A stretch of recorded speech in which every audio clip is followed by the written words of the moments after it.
Hello everyone, welcome again on your YouTube channel Taming Physics. Students, last turn हम लोगों ने बेयो-सवार law और उसके अलावा एम्पियर सर्किटल लॉ ये दो चीजें करी थी।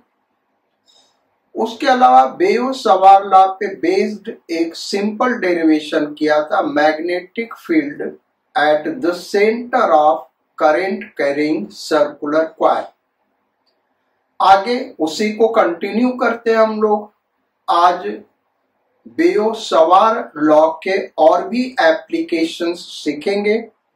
पहला एप्लीकेशन जो देने जा रहे हैं वो आपके सीबीएसई बोर्ड के सिलेबस में है, यानी वो डेरिवेशन आपको आना चाहिए।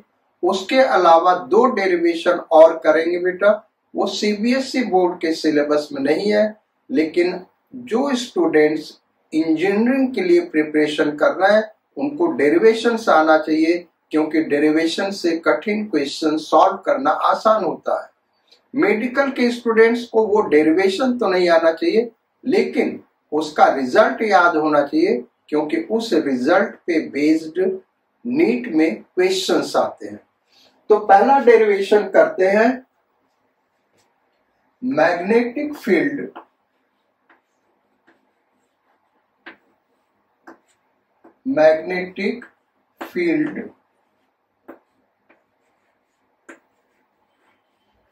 at the axis of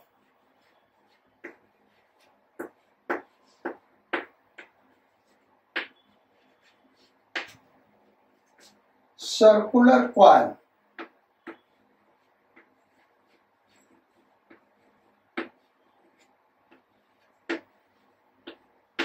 एक सर्कुलर कॉइल है, उसके एक्सिस पे मैग्नेटिक फील्ड क्या होगा, इसके लिए हमको फार्मूला डिराइव करना है।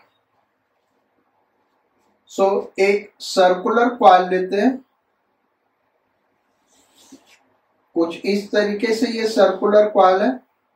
देखने में ये एलिप्स लग रहा बेटा, लेकिन ये एक सर्कल ड्रॉ हम कर रहे हैं। बेसिकली ये 3 डायमेंशनल फिगर है, और 3 डायमेंशनल फिगर है तो आप इस सर्कल को फ्रंट से न देख के थोड़ा सा साइड से देख रहे हैं, तो ये वाला डायमेंशन आपको कम दिख रहा है। इसका एक्सिस ये हमने ड्रॉ कर दिया। इस एक्सिस पे मैग्नेटिक फील्ड फाइंड आउट करना है। रेडियस इसका हम कैपिटल R सपोज कर लें, और एक्सिस से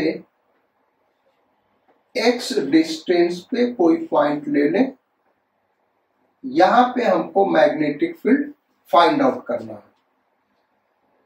करंट एंटी क्लॉकवाइज फ्लो करा देते हैं,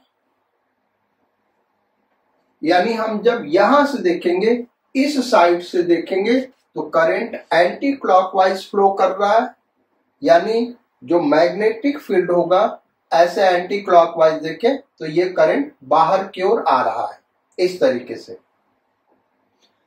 बैक साइड से देखेंगे बेटा, पीछे से, तो यही करंट आपको क्लॉकवाइज दिखेगा, और क्लॉकवाइज दिखेगा यानी फील्ड इनवर्स होगा, यानी इस डायरेक्शन में होगा मैग्नेटिक फील्ड। तो मैग्नेटिक फील्ड यहां से ऐसे जा रहा होगा एक्सिस पे, और यहां से ऐसे जा रहा होगा, ये फील्ड का डायरेक्शन होगा। ये हम बना रहे हैं, कैसे होगा वो वहां पे हम दिखाएंगे। सर्कल में हमने आपको दिखाया था, अगर कोई सर्कल है, अगर इसमें एंटी क्लॉकवाइज करंट फ्लो कर रहा है, तो ये हमने समझाया होता, यहां पे फील्ड डॉट होगा, और अगर इसी में क्लॉकवाइज करंट फ्लो कर रहा है तो करंट कैसा होगा भाई, करंट क्लॉकवाइज है तो मैग्नेटिक फील्ड क्या होगा, यहाँ पे क्रॉस होगा। तो बेसिकली कोई भी आप कॉइल ले ले और उसमें एक साइड से आप देखेंगे एंटी क्लॉकवाइज करंट है, तो उसके बैक साइड से देखेंगे आपको क्लॉकवाइज करंट दिखेगा। अगर आप इसको चेक करना चाहते हैं तो एक पेपर पे सर्कल बना लीजिए और उस पे एंटी क्लॉकवाइज डायरेक्शन मार्क करिए।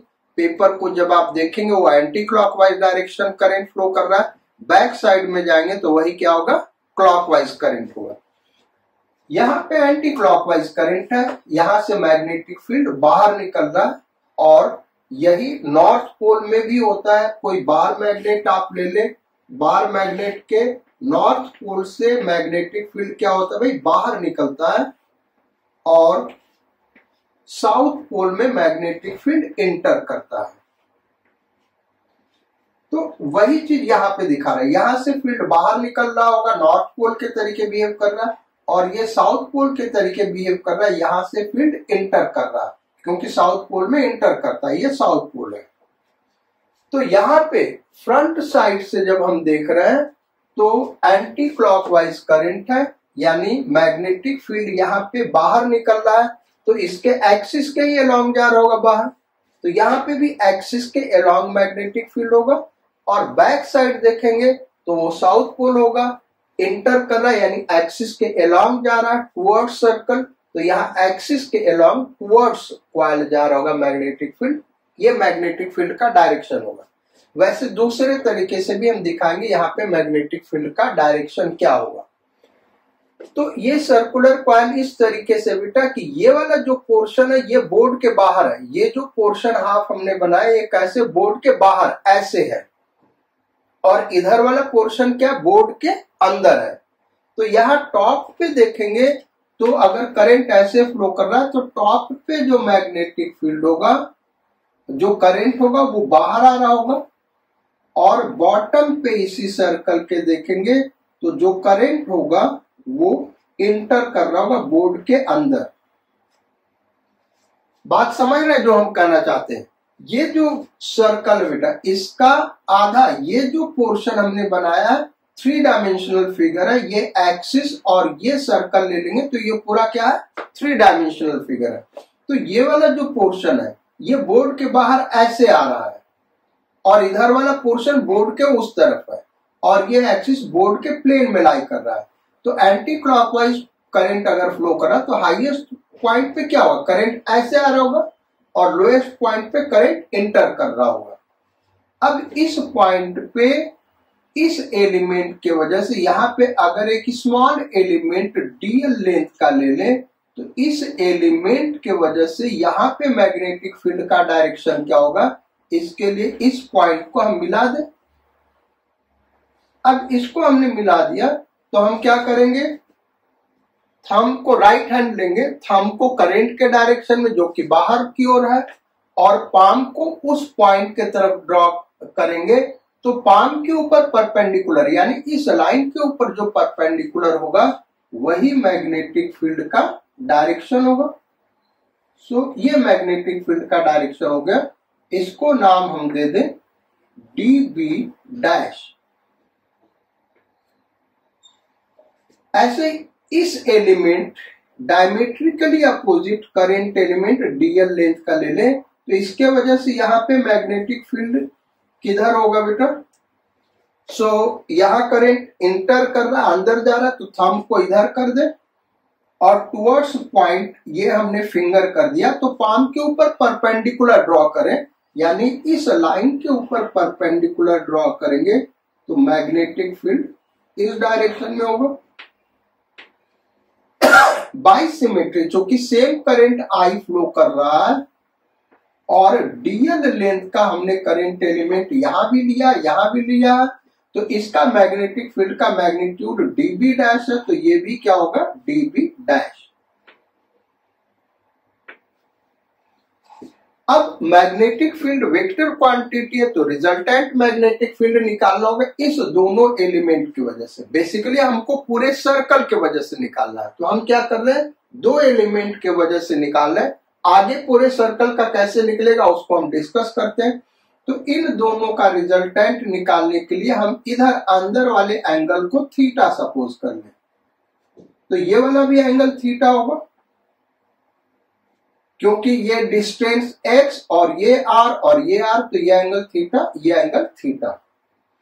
अब यहां पे परपेंडिकुलर ड्रॉ कर दें हम एक्सिस पे, तो ये एंगल थीटा और ये पूरा यहां से यहां 90 है, यानी ये होगा 90 माइनस थीटा और ये एंगल क्या हो जाएगा, थीटा।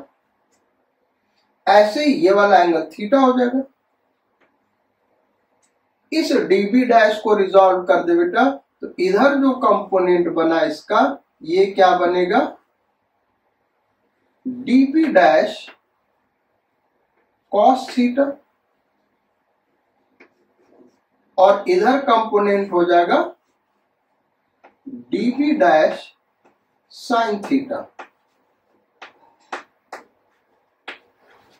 ऐसे इस कंपोनेंट को रिजॉल्व करें तो इधर का कंपोनेंट क्या हो गया, डीबी डैश कॉस थीटा,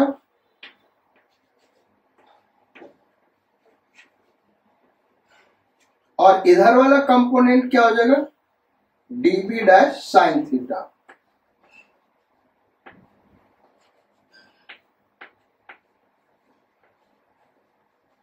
अब ये दोनों कंपोनेंट कैंसिल आउट हो जाएंगे, यानी मैग्नेटिक फील्ड किधर होगा, towards axis, along the axis, away from the centre along the axis. तो इस तरीके से मैग्नेटिक फील्ड का डायरेक्शन होगा। अब पूरे सर्कल की वजह से कैसे मैग्नेटिक फील्ड वहां पे निकालेंगे उसको हम डिस्कस करते हैं। So applying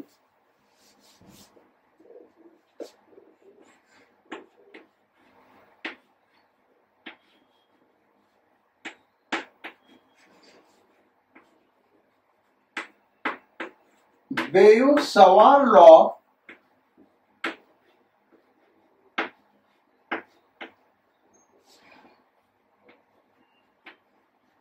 on two current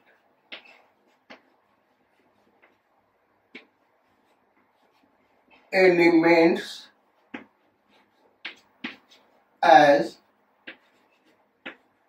shown in figure। तो ये जो मैग्नेटिक फील्ड होगा बेटा 2 dB डैश साइन थीटा होगा, इसको हम नाम दे दे, इस रिजल्टेंट को नाम दे दे dB डैश। जो दोनों एलिमेंट की वजह से फील्ड हुआ वो dB dash is equal to 2 dB dash sine theta. Axis के परपेंडिकुलर वाला तो कैंसिल आउट हो जाएगा, इज इक्वल टू 2। अब डीबी डैश क्या होगा, बेयोस-सवार लॉ अप्लाई करें इसके वजह से या इसके वजह से जो फील्ड होगा डीबी डैश, वो क्या होगा बेटा, तो फार्मूला क्या है, mu not upon 4 pi into I dl sine theta, I dl sine theta. Theta किसके किसके बीच का एंगल है इस फॉर्मूला में, आई dl साइन थीटा में dl और आर वेक्टर। आर वेक्टर क्या है, टुवर्ड्स पॉइंट जो लाइन जा रहा है।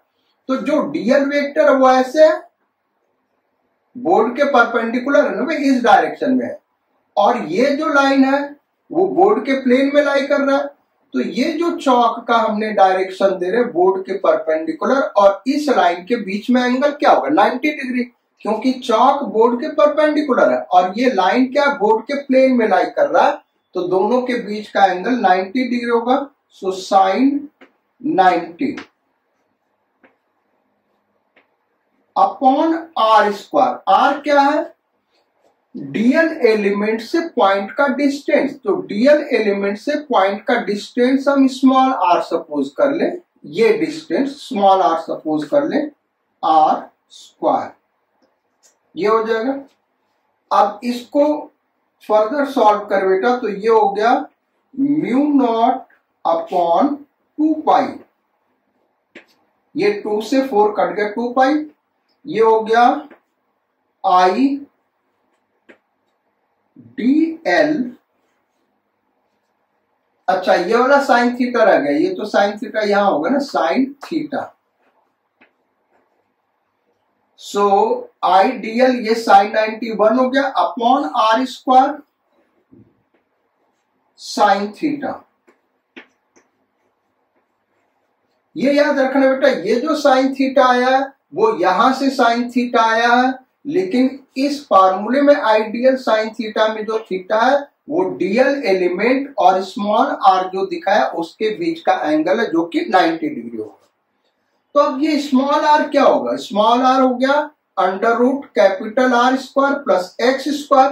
तो इसको हम ऐसे आगे लिखेंगे, साइन थीटा का वैल्यू पुट कर दे तो ये हो गया mu not upon 2 pi into I D L upon R square into sine theta. इस फिगर में देखें तो क्या हो जाएगा भाई? Capital R upon small R. So capital R upon small R. अब फर्दर इसको डिराइव करें तो ये हो गया dB is equal to mu not upon 4 pi into I D L capital R, इधर लिख लेते हो उस कैपिटल आर को, ये जो कैपिटल आर बेटा, अपॉन स्मॉल आर क्यूब। क्या हो गया? Small R cube. तो जो स्मॉल आर वैल्यू का under root R square plus plus X square, तो R square plus X square का रूट होगा, यानी पावर 1/2 और होल टू द पावर 3 है, तो ये हो जाएगा, क्योंकि ये क्यूब हो गया ना तो 3 हो गया, तो इसको हम लिख सकते हैं 3/2। अब पूरे सर्कल के वजह से मैग्नेटिक फील्ड निकालने के लिए हम क्या करेंगे? इसको यहां से लेके यहां तक इंटीग्रेट करेंगे। जब इसको यहां से लेके यहां तक इंटीग्रेट करेंगे बेटा, तो ये वाला जो एलिमेंट है डायमेट्रिकली अपोजिट, वो ऑटोमेटिकली यहां से लेके यहां तक जाएगा। यानी हमको पूरा सर्कल कंप्लीट नहीं करना होगा इंटीग्रेट, हम केवल हाफ सर्कल इंटीग्रेट करेंगे, क्योंकि ये जो फील्ड लिखा है ये दोनों के वजह से लिखा है। तो हम यहां से लेके यहां तक आएगा, जब ये वाला एलिमेंट डीएल एलिमेंट यहां से यहां आएगा, तो ये वाला एलिमेंट डायमेट्रिकली अपोजिट वाला यहां से लेके यहां तक जाएगा। यानी हमको इंटीग्रेट कहां से कहां तक करना होगा? 0 to pi R, half circle. So integrating above equation, इसको इंटीग्रेट करें तो integration dB is equal to mu not upon 4 pi into I R upon R square plus X square whole to the power 3/2 dl integration 0 to pi R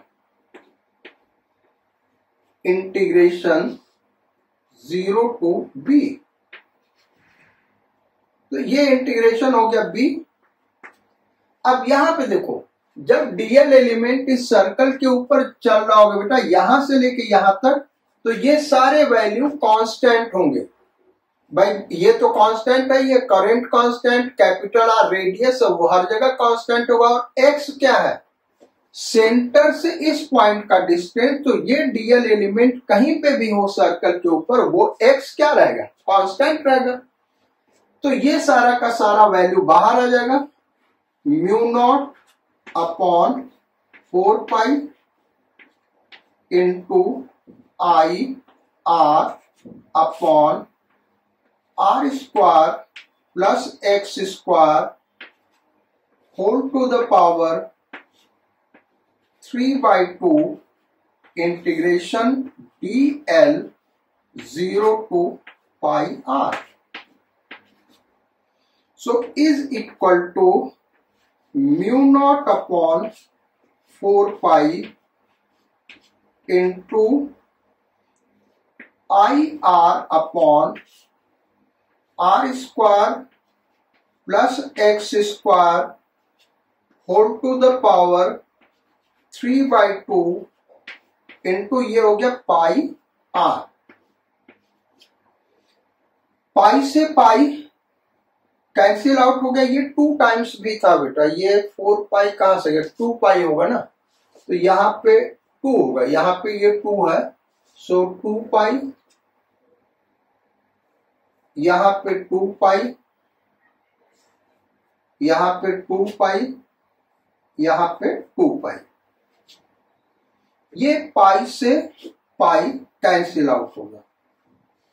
so answer क्या आ गया, mu not upon 2 into I R square upon R square plus X square to the power 3/2, ये हो जाएगा अगर एक turn है। अब सपोज कर लो यही कैपिटल एन टर्न्स है, अगर कैपिटल एन टर्न्स है बेटा तो हर टर्न के लिए यही मैग्नेटिक फील्ड होगा और सेम डायरेक्शन में होगा, यानी कैपिटल एन टर्न्स के लिए मैग्नेटिक फील्ड क्या हो जाएगा, इसी में कैपिटल एन से मल्टीप्लाई कर देंगे। So if coil has capital N turns, then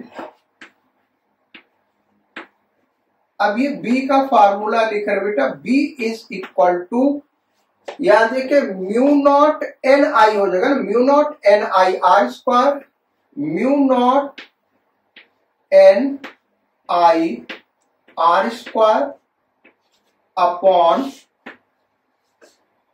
2 R square plus X square whole to the power 3/2। So this is formula.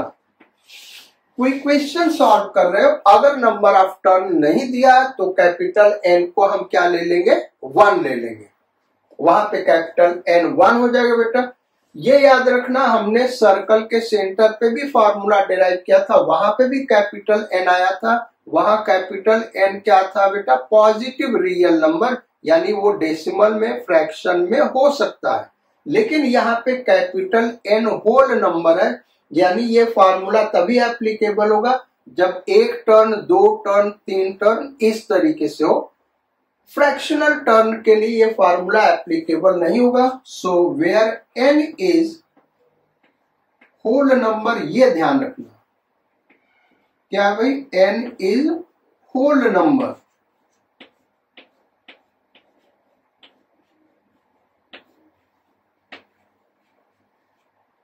ये इस तरीके से ये फार्मूला है।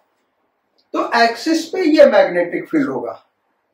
अब इसके कुछ एक स्पेशल केसेस करते बेटा। स्पेशल केस का मतलब जब हम एक्सिस पे मैग्नेटिक फील्ड निकाल रहे हैं और ये आ रहा है, तो जो सेंटर है वो भी एक्सिस पे है।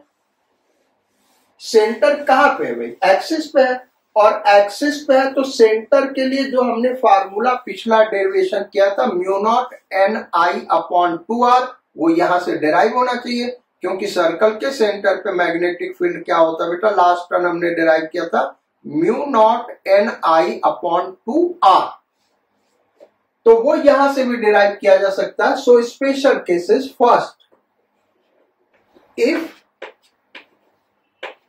x इज इक्वल टू 0, कहां पे होंगे, सेंटर पे होंगे, तो सेंटर पे मैग्नेटिक फील्ड क्या होगा, x इज इक्वल टू 0 यहां पुट कर दे, तो b is equal to mu naught N I, x को हमने 0 पुट कर दिया बेटा, तो r स्क्वायर, ये क्या लिखा अभी, r square whole to the power 3/2, तो पावर टू द पावर क्या होता, मल्टीप्लाई होता, तो r टू द पावर 3 आ जाएगा। ऊपर r स्क्वायर है, नीचे क्या r क्यूब है, तो r स्क्वायर कैंसिल आउट हो जाएगा, r बचेगा, सो 2r, यानी वही फार्मूला आ गया जो ऑलरेडी हम लोगों ने डिराइव किया है। सो ये फर्स्ट स्पेशल केस है। सेकेंड केस करते हैं, if x is very very less than r, यानी x जीरो नहीं है बेटा लेकिन tends to zero, x zero नहीं लेकिन टेंड्स टू जीरो, यानी x रेडियस से बहुत कम है और x का वैल्यू रेडियस से बहुत कम है, तो उस केस में मैग्नेटिक फील्ड क्या होगा देखते हैं। B is equal to mu naught n I r square upon, formula हमको यही लगाना है, x का वैल्यू बहुत स्मॉल है तो हम क्या करें इसमें से एक r स्क्वायर बाहर निकालें। r स्क्वायर जब बाहर निकालेंगे बेटा तो ये पावर लगा हुआ है, इसके वजह से ये r क्यूब बाहर बन के निकलेगा, तो बाहर हो जाएगा r क्यूब। हम क्या कर रहे हैं r स्क्वायर बाहर निकाल रहे बेटा, r स्क्वायर बाहर निकालेंगे तो यहां पावर लगा हुआ तो उस पावर की वजह से ये क्या बन जाएगा r क्यूब। अब अंदर बचेगा क्या, तो r स्क्वायर से यहां डिवाइड कर दे 1 प्लस r स्क्वायर से यहां डिवाइड कर दे x square by r square to the power 3/2, और यहां पे 2 है, ये r स्क्वायर कैंसिल आउट हो गया, यहां पे क्या बचा mu naught n I upon 2r, और इसको लिख सकते हैं 1 plus x square by r square whole to the power -3/2। अब इसको हम क्या लिख सकते हैं, b इज इक्वल टू, ये देखो यहां पे क्या फार्मूला लगा रहे 1 plus x to the power n is equal to 1 plus nx if x is very very less than 1 या x टेंड्स टू 0। तो चूंकि x का वैल्यू r से बहुत कम है तो ये जो वैल्यू होगा उसका होल स्क्वायर वो 1 से बहुत ही स्मॉल क्वांटिटी होगा, तो इस पावर का हम यहां मल्टीप्लाई कर सकते हैं जैसे यहां पे मल्टीप्लीकेशन किया है, तो ये हो जाएगा mu naught n I upon 2r in bracket 1 minus 3/2 x square by r square. So this is the formula for special case। Special case के लिए ये फार्मूला बेटा। अब थर्ड केस करते हैं, if x is very very large than r, यानी जो हम मैग्नेटिक फील्ड निकाल रहे हैं वो कहां पे निकाल रहे भाई, एक्सिस से सेंटर से बहुत लार्ज डिस्टेंस पे एक्सिस पे कोई पॉइंट है वहां पे हम फाइंड आउट कर रहे हैं। So third case, x is very very large than r, x का वैल्यू r से बहुत ज्यादा है, तो उस केस में क्या हो जाएगा, b is equal to mu naught n I r square upon 2, ये बहुत लार्ज क्वांटिटी है r के रेस्पेक्ट में, तो इसको हम नेग्लेक्ट कर सकते हैं, तो x square to the power 3/2 यानी ये x क्यूब हो जाएगा। So this will be formula for magnetic field at a point at large distance from the centre, centre से बहुत दूर चले जाए बेटा, तो उस केस में मैग्नेटिक फील्ड का ये फार्मूला होगा। जनरल फार्मूला ये हो गया, 3 स्पेशल केस हमने कराया। ग्राफ इसका कैसा होगा मैग्नेटिक फील्ड का, यानी मैग्नेटिक फील्ड एक्सिस के साथ कैसे वैरी कर रहा है ये हम फाइंड आउट करें। इसका ग्राफ भी बड़ा इंपॉर्टेंट है स्पेशली कंपटीशन के लिए। तो इसको ड्रॉ करते हैं, ये हम एक्स एक्सिस ले रहे हैं और ये Y axis, this is X axis and this is Y axis. हमारा जो रिंग रखा हुआ है, जो कॉइल रखा हुआ वो सेंटर पे रखा हुआ बेटा, इस तरीके से यहां पे रखा हुआ, ये क्वाइल हमारा रखा हुआ, इसके वजह से मैग्नेटिक फील्ड का वेरिएशन डिस्टेंस x के साथ कैसे होगा, इसके लिए हमको फील्ड ड्रॉ करना है, ग्राफ ड्रॉ करना है। तो यहां पे ये हमारा फॉर्मूला है, at x equal to 0 magnetic field maximum होगा। सो यहां कहीं पे ले लेते हैं, y एक्सिस पे हम मैग्नेटिक फील्ड ले रहे हैं b, और x एक्सिस पे सेंटर से डिस्टेंस x। तो सेंटर पे क्या होगा भाई, फील्ड मैक्सिमम होगा।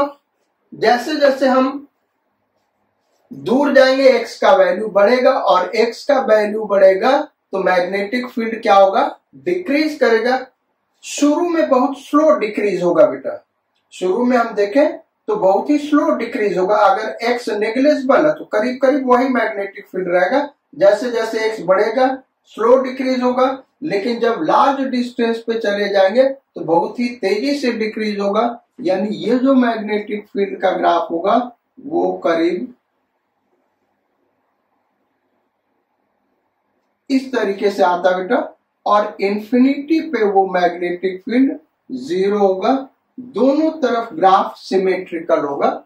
This is magnetic field graph. यानी जो एक्सिस पे फील्ड है वो कैसे वेरी कर रहा होगा डिस्टेंस के साथ, सेंटर पे मैक्सिमम, जैसे जैसे दूर जाएंगे मैग्नेटिक फील्ड डिक्रीज करेगा। ये इसका ग्राफ हो गया। तो ये तो हो गया हमारा भाई सर्कुलर कॉइल का। ये डेरिवेशन हमारे सीबीएसई के सिलेबस में है बेटा, और ये डेरिवेशन आना चाहिए, इसका रिजल्ट याद होना चाहिए। बाकी जो दो डेरिवेशन करने जा रहे हैं वो आपके सिलेबस में नहीं है। हाँ, आप आईआईटी के लिए तैयारी कर रहे हैं तो वो डेरिवेशन आपको आना चाहिए। मेडिकल के स्टूडेंट्स को वो रिजल्ट याद होना चाहिए। यानी फिजिक्स में आप अच्छी तैयारी चाहते हैं तो ये भी डेरिवेशन आना चाहिए बेटा जो हम करने जा रहे हैं। अदरवाइज रिजल्ट तो याद होना चाहिए। डेरिवेशन करने से आपके कॉन्सेप्ट्स ज्यादा क्लियर होते हैं, और आईआईटी में जनरली जो क्वेश्चंस होते हैं बेटा कॉन्सेप्चुअल आते हैं। इसलिए हम जोर दे रहे हैं कि इन डेरिवेशंस को भी जो स्टूडेंट इंजीनियरिंग की तैयारी कर रहे हैं उनको समझना होगा। जो मेडिकल की तैयारी कर रहे हैं वो वीडियो को आगे बढ़ा सकते हैं, डेरिवेशन को स्किप करके जस्ट हेडिंग लिख लें और उसके बाद रिजल्ट को लिख लें। सो नेक्स्ट डेरिवेशन लिखिए, second derivation, magnetic field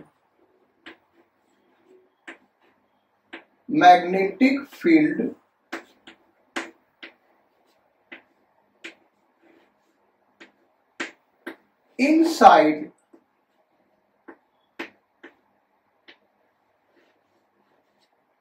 a solenoid.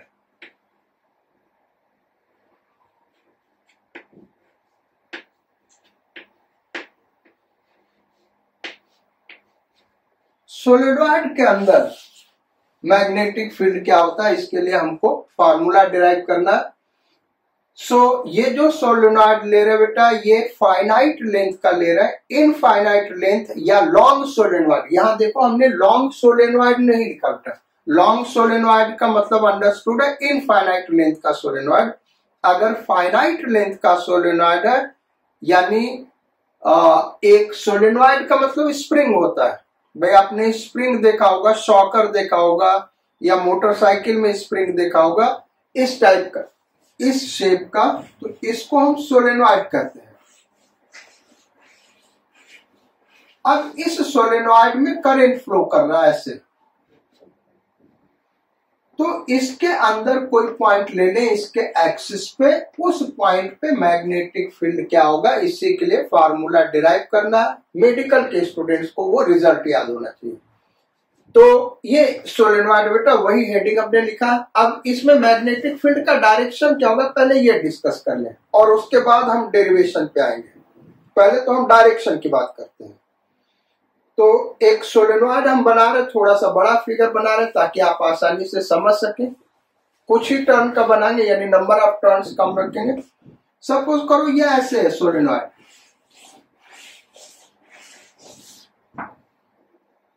यहां पे ऐसे करंट फ्लो कर रहा है बेटा। हम हमेशा क्वेश्चन में कभी भी आप ध्यान देना बेटा, ये अंडरस्टूड होता है कि आपको जब देखना है करंट का डायरेक्शन तो आप हमेशा राइट साइड खड़े होकर देखेंगे। तो राइट साइड खड़े होकर देखें, इधर से जब हम देखेंगे तो ये देखो करंट ऐसे जा रहा है और ये करंट ऐसे जा रहा है, यानी यहां से अगर हम खड़े होकर देखें तो ये करंट कैसे फ्लो कर रहा है भाई, एंटी क्लॉकवाइज। और ये करंट एंटी क्लॉकवाइज है, यानी ये नॉर्थ पोल बनेगा, ये नॉर्थ पोल बनेगा। और जब पीछे हम देखेंगे तो क्लॉकवाइज दिखेगा, जैसा कि अभी हमने डिस्कस किया था। आप एक पतला पेपर लीजिए बेटा, सर्कल बना के, यानी पेन से 3-4 बार सर्कल उस पे चला दीजिए पेन को, ताकि एकदम डार्क बन जाए सर्कल। और उस पे 2 dark anti clockwise direction mark करिए। आप फ्रंट से देखेंगे करंट क्लॉकवाइज, अगर एंटी क्लॉकवाइज है तो बैक से देखेंगे, पेपर को पलट के देखेंगे तो क्या हो जाएगा, क्लॉकवाइज हो जाएगा। यानी यहाँ पे फर्स्ट टर्न ये जो है राइट साइड से देख रहे हैं तो यहाँ एंटी क्लॉकवाइज करंट है बेटा। तो जो लास्ट टर्न है उसको पीछे से हम जाके देखेंगे तो वो क्लॉकवाइज बनेगा, यानी वहां पे वो साउथ पोल बनेगा। तो यहाँ पे नॉर्थ पोल बन रहा है और यहाँ पे साउथ पोल बन रहा है। अब ये सोलेनॉइड एक बार मैग्नेट के तरीके बिहेव करता है, जिसको हम आगे डिस्कस करेंगे। तो मैग्नेटिक फील्ड बार मैग्नेट में ऐसे होता है, नॉर्थ पोल से क्या होता है, मैग्नेटिक फील्ड बाहर निकलता है, और साउथ पोल पे क्या होता है, मैग्नेटिक फील्ड इंटर करता है। तो इस तरीके का ऐसे मैग्नेटिक फील्ड इसके अंदर होगा। हमको इस एक्सिस पे मैग्नेटिक फील्ड क्या होगा सोलेनॉइड के अंदर, इसके लिए फार्मूला डेराइव करना है। कैसे इसको डेराइव किया जाए, तो इसको हम लोग डेराइव करते हैं बेटा। पहले हम सोलेनॉइड बना लें, थोड़ा सा बड़े साइज का सोलेनॉइड बना रहे ताकि आपको फिगर क्लियर दिखे।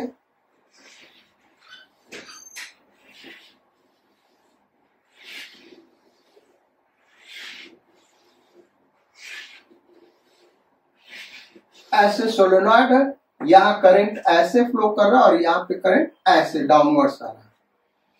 यानी यहां से देखें ये करंट ऊपर गया, फिर इस टर्न में नीचे आएगा, यहाँ ऊपर जाएगा। बस हम यही एक टर्न पे दिखा दे बेटा। और इस तरीके से करंट यहां से देखें तो ऐसे जा रहा है, यहाँ करंट ऐसे जा रहा होगा, यहाँ करंट ऐसे जा रहा होगा, यहाँ ऐसे जा रहा होगा, यहाँ ऐसे जा रहा होगा, यहाँ ऐसे जा रहा होगा, यहाँ ऐसे जा रहा होगा, फिर इस टर्न से ऐसे नीचे आएगा, ऐसे आगे। ये करंट हम सपोज कर लें आई। ये इसका एक्सिस है, इसको दूसरे कलर से ड्रॉ कर देते हैं।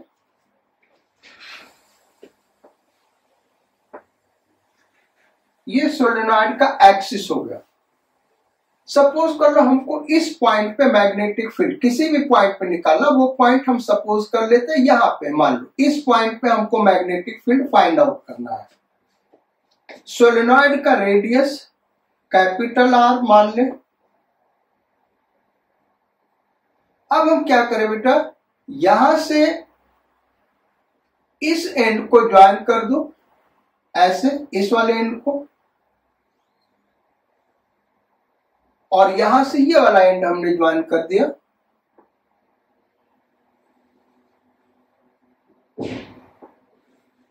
इस एंगल को सपोज कर लो θ1 और इस एंगल को सपोज कर ले θ2। यानी ये जो वर्टिकल लाइन है रेडियस वाला, उससे लेफ्ट एंड का जो टॉप पॉइंट है उससे इसको ज्वाइन हम कर दे तो ये एंगल θ1 है और इधर वाला ये एंगल θ2 है। हमको अगर ये टोटल लेंथ पता होगा और ये पता होगा कहां पे निकालना, तो ये एंगल फाइंड आउट किया जा सकता है। अब मैग्नेटिक फील्ड होगा क्या इस पॉइंट पे, अगर करंट आई फ्लो कर रहा है। इसमें कुछ चीजें और सपोज करनी बेटा। सपोज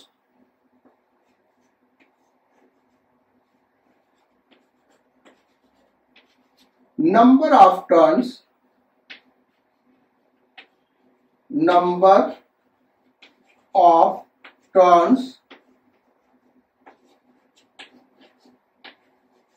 पर यूनिट लेंथ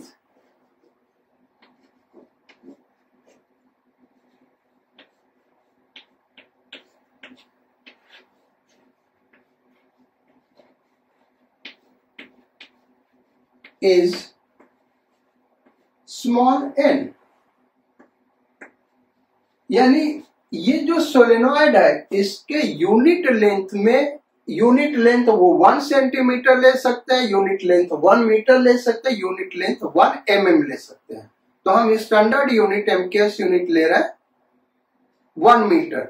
तो 1 मीटर में नंबर ऑफ टर्न्स हो सकता है 1000 हो सकता है 10,000 हो सकता है 50 हो, उसी को n कह रहा है बेटा। यूनिट लेंथ का जो नंबर ऑफ टर्न्स है, यहां से यहां मान लो 1 मीटर है तो 1 2 3 4 5 6 7 number of turn per unit length क्या हो गया 7 हो गया।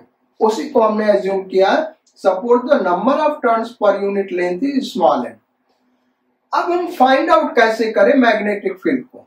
तो अभी तक जो हमने पढ़ा है वो क्या पढ़ा है, सर्कुलर कॉइल के सेंटर पे मैग्नेटिक फील्ड हम निकाल सकते हैं और सर्कुलर कॉइल के एक्सिस पे मैग्नेटिक फील्ड निकाल सकते हैं।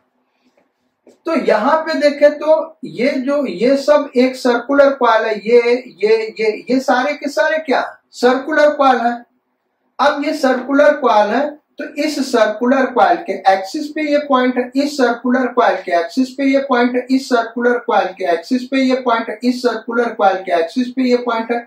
यानी हर सर्कुलर कॉइल का मैग्नेटिक फील्ड निकाल के ऐड कर दें, वही मैग्नेटिक फील्ड यहां पे होगा। दूसरे टर्म में इस एडिशन को हम क्या कहेंगे, अगर नंबर ऑफ टर्न्स बहुत लार्ज है तो इसी एडिशन को हम क्या कहेंगे बेटा, इंटीग्रेशन। मतलब हम क्या करें, एक स्मॉल एलिमेंट ले लें इस सर्कुलर कॉइल का, यहां से x डिस्टेंस पे dx लेंथ का, ये x डिस्टेंस हम मान रहे हैं और dx लेंथ का एक स्मॉल एलिमेंट ले ले ऐसे, ये कितना भाई dx लेंथ। इस dx लेंथ में जितने भी सर्कल होंगे, जितने भी टर्न होंगे, उसको हम क्या मान सकते हैं, कॉइल मान सकते हैं, क्योंकि ये क्या है नेग्लिजिबल है ये डिस्टेंस। तो ये जो इतने टर्न है यहां से लेके यहां तक, जितने भी इसमें टर्न आ रहे हैं, इन टर्न के वजह से यहाँ पे मैग्नेटिक फील्ड निकालने के लिए हम क्या कर सकते हैं, सर्कुलर कॉइल के एक्सिस का फार्मूला अप्लाई कर सकते हैं।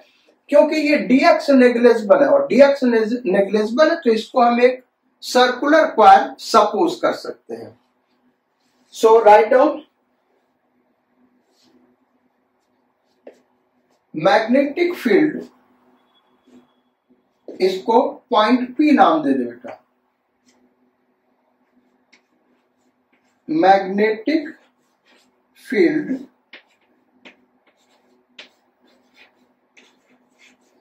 at point P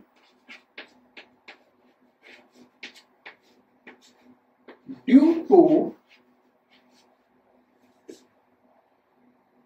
small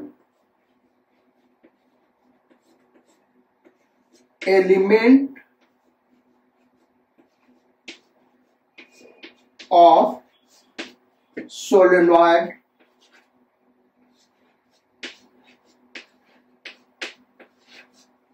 of length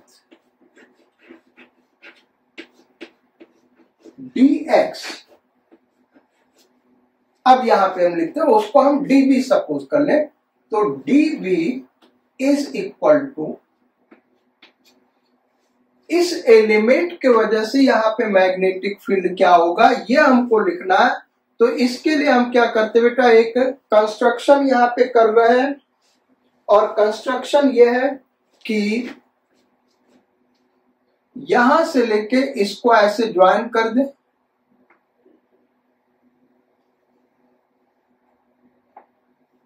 और ये जो एंगल है इसको सपोज कर ले थीटा, ये वाला एंगल, ये क्या है एंगल थीटा। इस एंगल को हम सपोज कर ले थीटा। तो अब इस थीटा के टर्म में हम इस वैल्यू को लिखेंगे बेटा। यहां पे हम लिख रहे हैं dB equal to mu naught capital N I R square upon 2 R square plus X square to the power 3/2। जहां पे कैपिटल R क्या भाई, इस रिंग का रेडियस, वो कैपिटल R हमने माना है, और x क्या है, इसके सेंटर से उस पॉइंट का डिस्टेंस, जो अभी पिछला डेरिवेशन किया था एकदम वही है। n क्या है, टोटल नंबर ऑफ टर्न, इसमें टोटल नंबर ऑफ टर्न। तो इसका जो टोटल नंबर ऑफ टर्न है बेटा, इसको n से न रिप्रेजेंट करके dn से रिप्रेजेंट करेंगे, क्योंकि स्मॉल एलिमेंट है। अदरवाइज वो क्या है, dn यहां पे क्या है, इस कॉइल का total number of turn. So is equal to mu naught I पहले लिख ले R square upon 2 R square plus X square whole to the power 3/2। अब ये इसमें dx लेंथ में टोटल नंबर ऑफ टर्न क्या होगा बेटा, यूनिट लेंथ में नंबर ऑफ टर्न क्या है n, तो dx लेंथ में नंबर ऑफ टर्न क्या होगा n इंटू dx। भाई number of turn dx length में क्या हो जाएगा, n into small n into dx, क्योंकि यूनिट लेंथ में नंबर ऑफ टर्न हमने क्या लिया, स्मॉल n। बेसिकली इसी को इंटीग्रेट करना। अब इसको करा कैसे जाए, इसको इंटीग्रेट कैसे किया जाए बेटा, तो इस पे ट्रिक हमको सीखना है। देखो ये जो इंटीग्रेशन, ये बड़ा मुश्किल है। फिजिक्स के जितने भी इंटीग्रेशन बेटा जनरली वो ट्रिग्नोमेट्रिक फंक्शंस में रिड्यूस किए जा सकते हैं। कैसे रिड्यूस करेंगे, यहां हम आपको दिखा रहे हैं। x इक्वल टू, इस फिगर में देखो तो x इज इक्वल टू क्या है, यहां पे ये एंगल थीटा है, दिस एंगल इज थीटा, और ये परपेंड हो गया यहां से यहां, और ये क्या हो गया, बेस हो गया। तो x अपॉन कैपिटल R is equal to tan theta. x अपॉन कैपिटल R is equal to tan theta, यानी x is equal to R tan theta. अब इसको अगर थीटा के रेस्पेक्ट में डिफरेंशिएट कर दें तो ये हो गया dx अपॉन d theta is equal to R tan theta का डिफरेंशिएशन क्या होता है भाई, sec square theta, sec square theta. तो dx इज इक्वल टू क्या हो गया बेटा, R sec square theta D theta. ये है हमारा dB, इक्वेशन नंबर 1। ये इक्वेशन नंबर 2, dx हमको मिल गया। अब x क्या है, R tan थीटा, तो R square plus X square क्या होगा, इसको हम कैसे निकालेंगे, वहां पे पुट करके देखते हैं। Putting value of equation number 2 in equation number 1, dB is equal to mu naught I R square upon 2 times R square plus x को क्या लिख सकते हैं बेटा, R tan थीटा, तो ये हो जाएगा R square tan square theta, R square tan square theta to the power 3/2। और dx को हमने क्या लिख दिया, R sec square theta D theta. Into R sec square theta D theta is equal to mu not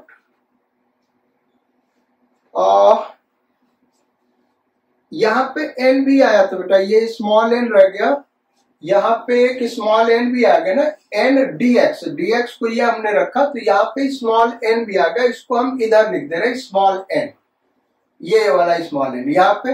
अब इस N को हम इधर ले आ रहे हैं, mu naught N I R square into R, R cube sec square theta D theta upon 2। अब देखो ये चीज क्या होगा, इसको हम यहां पे सॉल्व करके दिखाते हैं, इसको इरेज कर दे रहे बेटा, इसको हम इरेज कर दे रहे हैं। देखो ये आर स्क्वायर कॉमन हो गया, आर स्क्वायर को जब बाहर निकालेंगे तो वो क्या बनेगा, आर क्यूब बनेगा, अंदर क्या बचेगा 1 plus tan square theta to the power 3/2, और 1 प्लस tan स्क्वायर थीटा क्या होता है भाई, सेक स्क्वायर थीटा, तो R cube sec cube theta, so ये हो जाएगा R cube sec cube theta, so is equal to mu naught N I, ये आर क्यूब कट गया अपॉन 2, ये सेक क्यूब थीटा ऊपर जाके बनेगा तो कॉस क्यूब थीटा बन जाएगा, या ऐसे कर लो sec square theta cancel out हो जाएगा, बचेगा सेक थीटा यहाँ पे, तो ऊपर जाके क्या बनेगा कॉस थीटा डी थीटा, ये हो गया डीबी। अब इसी को हम कहां से कहां तक इंटीग्रेट करेंगे भाई, ये जो एलिमेंट है पूरा इस एंड से इस एंड तक जा रहा है, तो इसको हम इंटीग्रेट करेंगे, integrating above equation, integrating above equation, इस इक्वेशन को इंटीग्रेट कर दे। तो जब इसको इंटीग्रेट करेंगे बेटा, यहीं पे हम करके दिखा रहे हैं, इतने में ये आ जाएगा, लिमिट लगाए क्या होगा, तो इंटीग्रेशन डीबी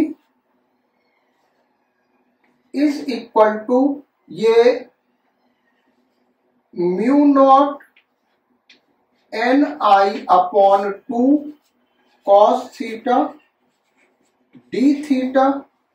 अब लिमिट क्या लिखेंगे, देखो यहां पे जो ये वाला एंगल थीटा लिया बेटा, ये क्लॉकवाइज है, ये क्या, यहीं से हम एंगल मेजर कर रहे हैं ना इस वर्टिकल लाइन से, तो ये एंगल क्लॉकवाइज है, तो जो भी एंगल क्लॉकवाइज होगा वो पॉजिटिव लेंगे, जो एंटी क्लॉकवाइज होगा निगेटिव लेंगे। तो ये θ2 देखो ये क्लॉकवाइज है, ये पॉजिटिव होगा, लेकिन θ1 क्या है एंटी क्लॉकवाइज, तो θ1 क्या लेंगे निगेटिव लेंगे, सो ये -θ1 से θ2 और 0 to b। बात समझ रहे हो भाई, एक क्यों हमने पॉजिटिव लिया एक निगेटिव लिया, जो एंगल थीटा बेटा वो इस लाइन से क्लॉकवाइज जा रहा है उसको हमने पॉजिटिव लिया, तो θ2 पॉजिटिव होगा, लेकिन जो θ1 है वो क्या होगा निगेटिव हो, क्योंकि वो एंटी क्लॉकवाइज है। सो इसका इंटीग्रेशन b हो गया। अब यहां पे म्यू नॉट ni/2 ये क्या है बेटा कांस्टेंट, और cos थीटा का इंटीग्रेशन क्या होता है साइन थीटा, और लिमिट क्या है -θ1 से θ2। अब हम लिमिट पुट कर दे, तो ये इरेज कर दे रहे, यहीं पे कर दे रहे भाई,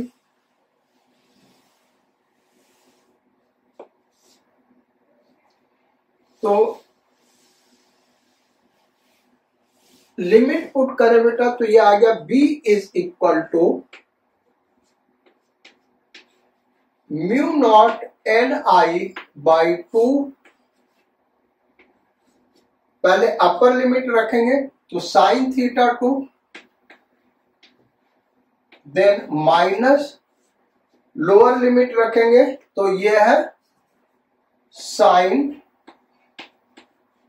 माइनस थीटा 1, और साइन माइनस थीटा क्या होता है बेटा, माइनस साइन थीटा होता है। साइन माइनस थीटा, यहां पे हम लिख रहे हैं sine minus theta is equal to minus sine theta. ये चीज हमने मैथमेटिकल टूल्स में थर्ड चैप्टर हमने पढ़ाया, थर्ड लेक्चर वो है ट्रिग्नोमेट्री, वहां पे ये सारा डिटेल दिया हुआ बेटा, वहां विजिट कर सकते हो। तो ये हो जाएगा mu naught N I upon 2 sine theta 2 plus sine theta 1। यानी इसको रीअरेंज करके लिख दे, थोड़ा सा अच्छा लगेगा। B equal to mu naught N I upon 2 sine theta 1 plus sine theta 2।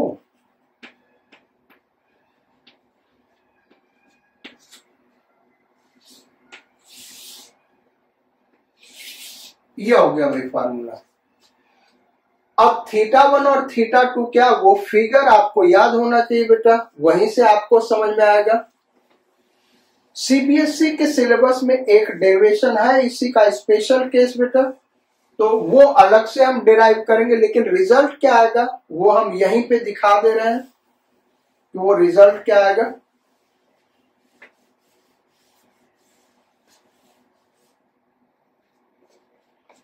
सो पहला केस लेते हैं, इफ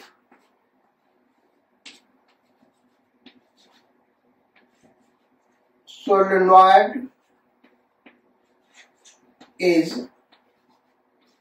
of infinite length,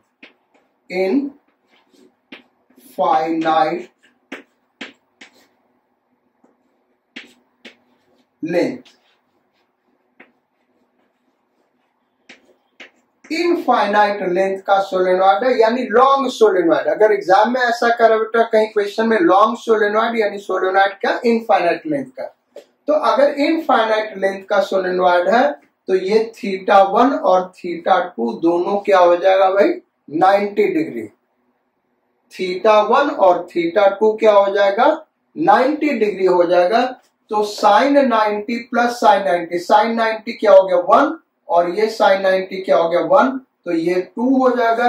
यानी B is equal to mu naught N I, ये मैग्नेटिक फील्ड होगा बेटा। और ये डेरिवेशन सीबीएसई बोर्ड के सिलेबस में, लेकिन इस तरीके से इस लॉन्ग मेथड से नहीं डिराइव करेंगे, उसका और तरीका एम्पियर सर्किट लॉ, तो वो जब हम डिस्कस करेंगे वहां पे डेरिवेशन करेंगे, वो डेरिवेशन सीबीएसई बोर्ड के सिलेबस में है। ये तो केवल कंपटीशन के लिए, ये रिजल्ट याद होना चाहिए मेडिकल स्टूडेंट्स के लिए, बाकी इंजीनियरिंग के लिए जो प्रिपरेशन कर रहे हैं उनको ये डेरिवेशन आना चाहिए। तो जब सोलेनॉइड इनफाइनाइट लेंथ का होगा बेटा, तो यहाँ पे फिगर हम दिखा रहे हैं, और कैसे वो 90 डिग्री होगा वो हम समझा रहे हैं, क्योंकि वो थोड़ा फिगर कंफ्यूजिंग लग रहा होगा। ऐसे हम ऐसे पाइप ले लें, ये हमारा सोलेनॉइड, ये एक्सिस है, ये पॉइंट हमने ले लिया।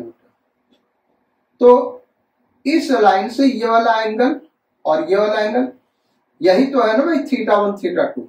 अब अगर इनफाइनाइट लेंथ का, इस पाइप का लेंथ हम बढ़ा दें, तो अब देखो इसको ऐसे ज्वाइन करो, ये एंगल देखो क्या हो गया, बढ़ गया। ऐसे इनफाइनाइट लेंथ पे चले जाओगे तो ये वाला लाइन इसके पैरेलल हो जाएगा, यानी ये वाला एंगल क्या हो जाएगा 90 डिग्री। तो थीटा 1 और थीटा 2 दोनों 90 डिग्री हो जाएगा। उस केस में magnetic field inside solenoid mu naught N I. Second case,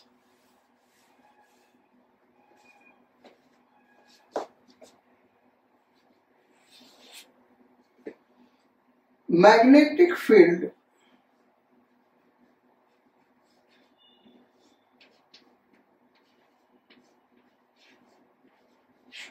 at the one end of long solenoid.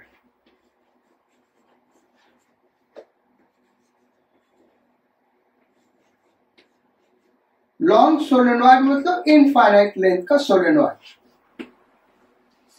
तो एक एंड पे निकालना, यानी ये कैसे बेटा, यही वाला फिगर है। तो हमारा जो पॉइंट पी है ये हम दिखा रहे हैं,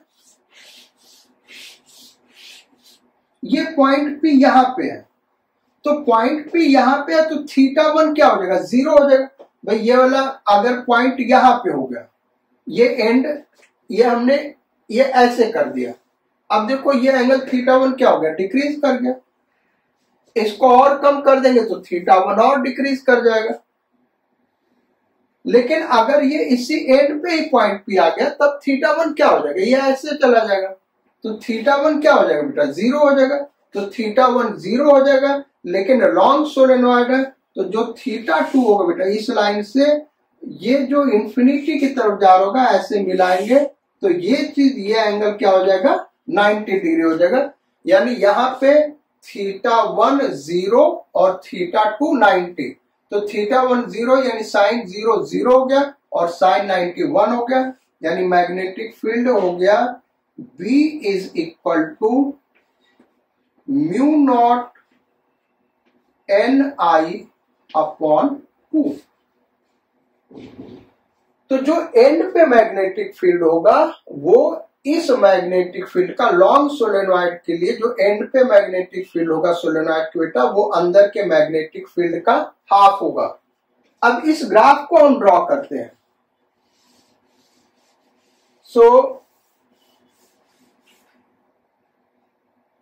ये ग्राफ हम यहां पे दिखा रहे हैं। सोलेनॉइड के अंदर और एंड पे मैग्नेटिक फील्ड कैसे वेरी कर रहा होगा डिस्टेंस के साथ। तो पहले तो हमको ये समझना है कि लॉन्ग सोलेनॉइड या इनफाइनाइट लेंथ का सोलेनॉइड कहने का मतलब बेटा इनफाइनाइट लेंथ का नहीं है। इसमें कहने का मतलब केवल इतना है कि जो लेंथ ऑफ सोलेनॉइड है, जैसे ये सोलेनॉइड हम बनाए, दिस इज सोलेनॉइड,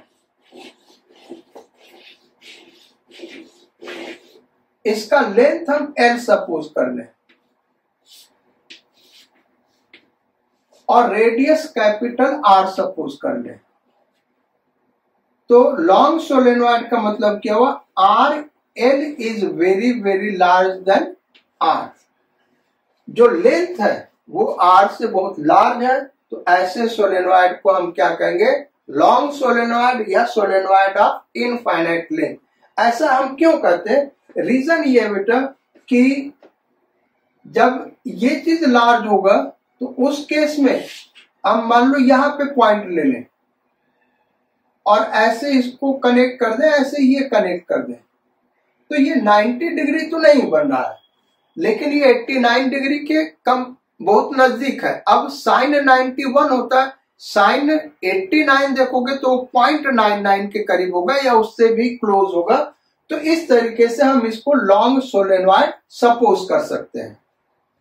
तो लॉन्ग सोलेनॉइड फाइनाइट लेंथ का भी हो सकता है। बस हम ये कहेंगे प्रैक्टिकली, बस हमको ये अज्यूम करना लॉन्ग सोलेनॉइड का मतलब क्या हो, उसका लेंथ रेडियस के रेस्पेक्ट में बहुत ही लार्ज है। तो ऐसे सोलेनॉइड का मैग्नेटिक फील्ड डिस्टेंस के साथ कैसे वेरी कर रहा है, वाई एक्सिस पे हम मैग्नेटिक फील्ड दिखाएंगे, यहां पे मैग्नेटिक फील्ड और यहां एक्स डिस्टेंस। अब सोलेनॉइड को हम यहां पे बना दे रहे बेटा इस तरीके से, ये हमारा सोलेनॉइड है।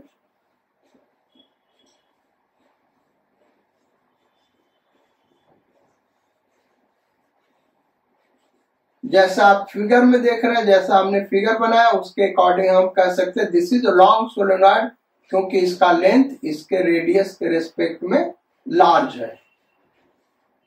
इस तरीके से होगा। मैग्नेटिक फील्ड कैसे वेरी करेगा, यहां पे हम दिखा रहे हैं।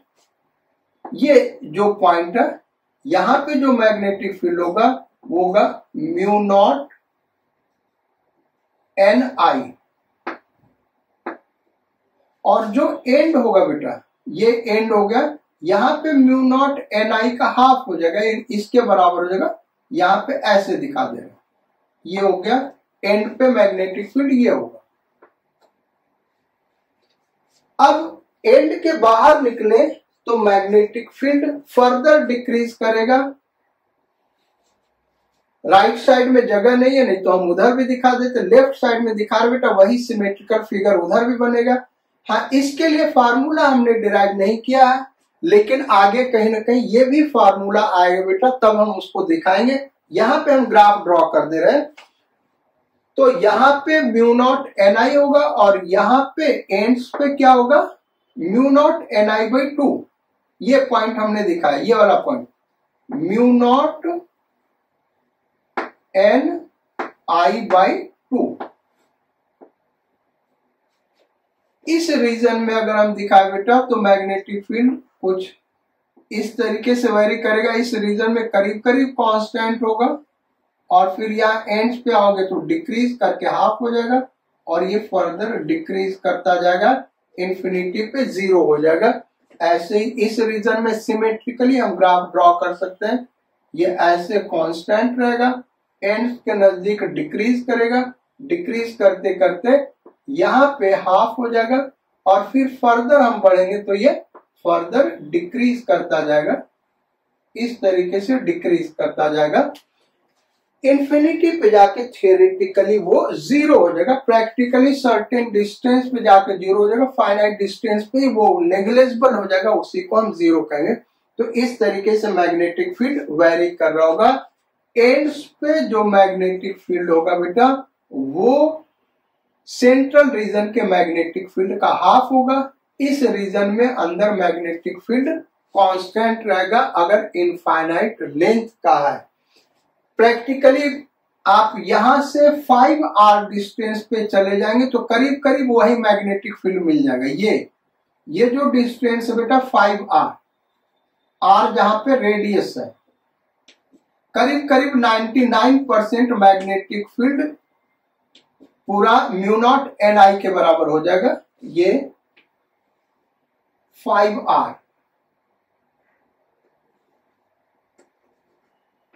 5r डिस्टेंस आप अंदर जाएंगे तो करीब करीब म्यू नॉट एन आई का 99% गेन कर लेगा, तो उसको उस रीजन को हमने कांस्टेंट दिखा दिया, और यहां से यहां तक आते आते ये 50% हो जाता है, डिक्रीज कर जाता है। तो ये मैग्नेटिक फील्ड कैसे वेरी करता है सोलेनॉइड के अंदर ये ग्राफ दिखा रहा है, बाहर कैसे वेरी करता है ये भी दिखाया। उसका फार्मूला डिफरेंट होगा बेटा, वो कहीं ना कहीं हम आगे डिस्कस करेंगे। तो आज यही 2 डेरिवेशन रहने देते बेटा। ये जो सोलेनॉइड का डेरिवेशन हमने किया वो सर्कुलर कॉइल के एक्सिस पे मैग्नेटिक फील्ड का क्या फार्मूला होता उसी के हेल्प से किया है। नेक्स्ट नए टॉपिक से स्टार्ट करेंगे, तब तक आप इन चीजों को अच्छे से रिवाइज करिए and take good care of your health and your studies. Sayonara, Godspeed and bon voyage.